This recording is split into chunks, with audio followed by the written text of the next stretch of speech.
ಈ ಮಗು ಮುಂದೆ ಯಾವತ್ತೂ ಅಳಬಾರ್ದು, ನಗ್ಲೋಬಾರ್ದು. ಪರ್ಮನೆಂಟ್ ಆಗಿ ಬಾಯ್ ಬಂದ್ ಮಾಡು, ಉಸಿರುಗಟ್ಸಿ ಸಾಯಿಸ್ಬಿಡು.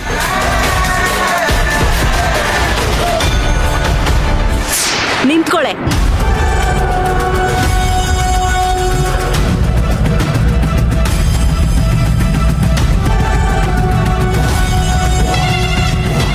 ಹೆದರ್ಕೋಬೇಡ, ನಾನ್ ನಿನಗೆ ತೊಂದರೆ ಕೊಡಲ್ಲ. ನನ್ನ ಪ್ರಶ್ನೆಗಳಿಗೆ ಸರಿಯಾಗಿ ಉತ್ತರ ಕೊಡು, ನಾನ್ ನಿನ್ನ ಬಿಟ್ಬಿಡ್ತೀನಿ. ಆ ಸೇವಂತಿ ಮಗು ಯಾರ ಹತ್ರ ಇದೆ? ಯಾರ ಹತ್ರ ಬೆಳೀತಾ ಇದೆ?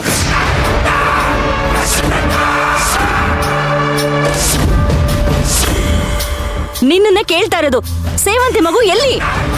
ನೋಡು, ನಾನು ಕೋಪ ಬರ್ಸ್ಬೇಡ. ನೀನ್ ಹೇಳ್ದೆ ಇದ್ರೆ ನಿನ್ನು ನಿಲ್ಲೇ ಕೊಂದು ಹೂತಾಕ್ಬಿಡ್ತೀನಿ. ಒಳ್ಳೆ ಮಾತಲ್ಲಿ ಹೇಳ್ಬಿಡು.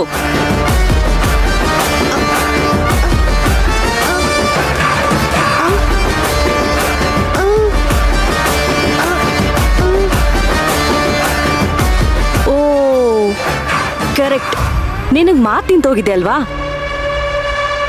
ಕೀ ಕೊಡ್ಲಾ ಪುಟಾಣಿ? ಕೀ ಕೊಟ್ರೆ ನಮ್ ಪುಟಾಣಿ ಮಾತಾಡುತ್ತೆ, ಸತ್ಯನೂ ಹೇಳುತ್ತೆ, ಮುದ್ದು ಮಾಡಿಸ್ಕೊಳ್ಳುತ್ತೆ ಅಲ್ವಾ ಬಂಗಾರಿ?